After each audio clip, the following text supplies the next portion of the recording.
Congo is a beautiful country with amazing people. However, it's also plagued by conflict and corruption.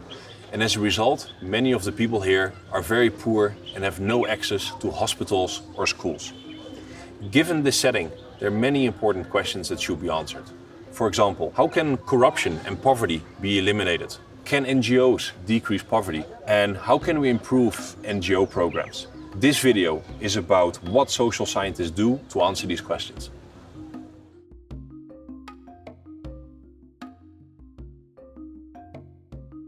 I'm Peter. I am Jean-Paul Zibika. And together we've been working in the Congo for the last about 9 years to answer some of these questions. The project we are currently working on is Tungane project. As you know, service provision in DRC is very poor. Masomo yetu tutaongea kwanza juu ya masomo. Ku masomo ya Chibanja banajenga njo secondaire minayo haieneze mavyombo na primaire hayo habajengi. Maana iko me haiko bien construit. Ndiyo. Na mabiti azienee batoto bamwa wanakaa bamwa banikala chini na wengine tu banikala ku mabiti. À la vie sociale chez moi, étant donné que je ne suis pas bien payé, nouer les 2 bouts du mois, même les 2 bouts de la semaine, serait difficile. Scolariser les enfants, mes propres enfants, mais serait difficile. Nouer mes relations sociales, un peu difficile. Et les faire scolariser et surtout assister à leurs soins médicaux. Therefore, the International Rescue Committee implements the Tungane program.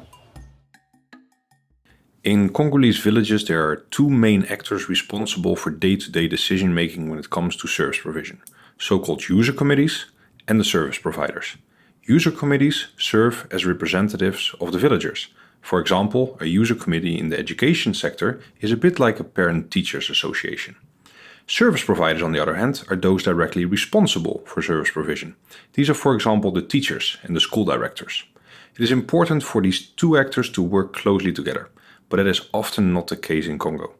In 2015 and 2016, the International Rescue Committee implemented a program to change this. The IRC conducted trainings with both. They learned about things like financial management, working together, and inclusion in service provision. The IRC also facilitated monthly meetings so that both would discuss service delivery challenges and solutions. Plus, each community received almost $9,000 to improve service provision. To use these funds, both actors had to work together. In addition, there was a community component. The IRC gave villagers information about how the quality of service provision should be.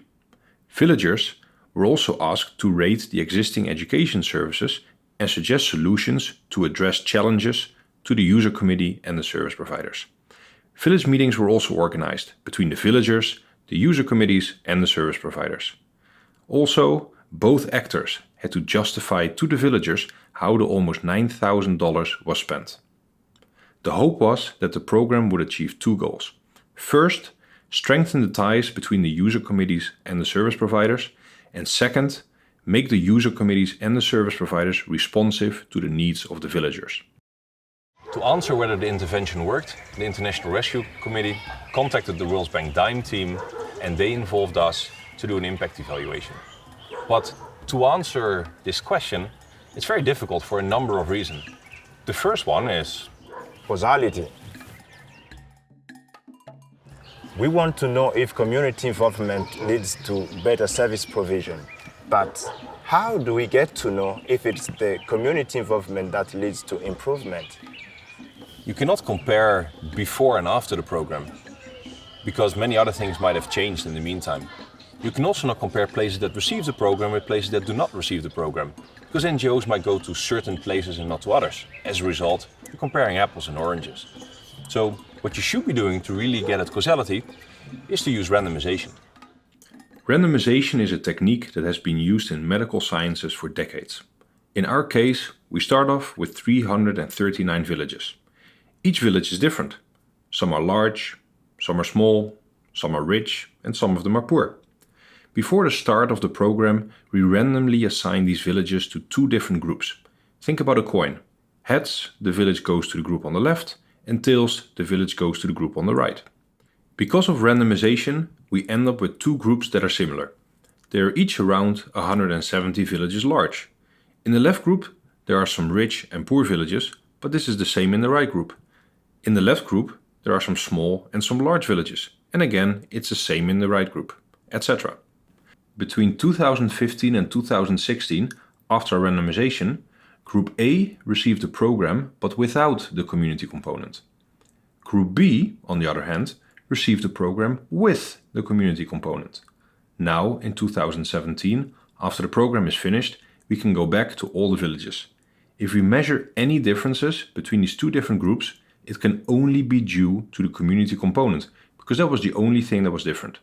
In other words, we get at the causal impact of the community component. But once the villages have been selected and intervention has been implemented, we are not there yet. We social scientists are often interested in questions that are hard to answer truthfully. Corruption, domestic violence. Just asking questions to people about these topics, you cannot get the answers that are truthful. We have the same problem for the Tungani program. How do you measure if service provision improved? You can't just ask a teacher if he or she is doing a good job. As a result, we social scientists often come up with what we call behavioral measures to really get at the behavior of people. Was the program successful in strengthening the ties between the user committees and service providers? And was the program successful in making these actors responsive to the needs of the villagers?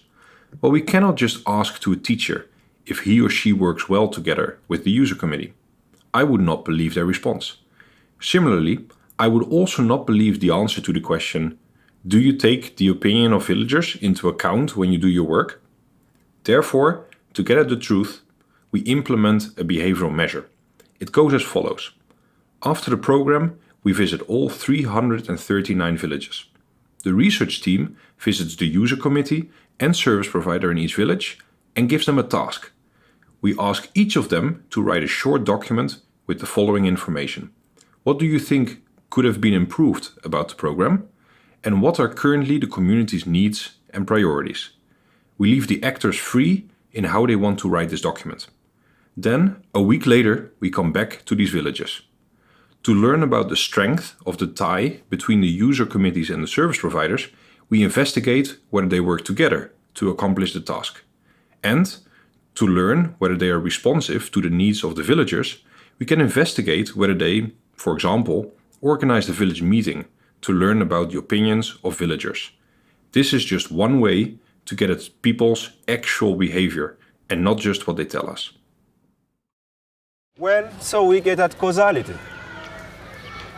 We're confident in our measure, and then the actual data collection has to take place.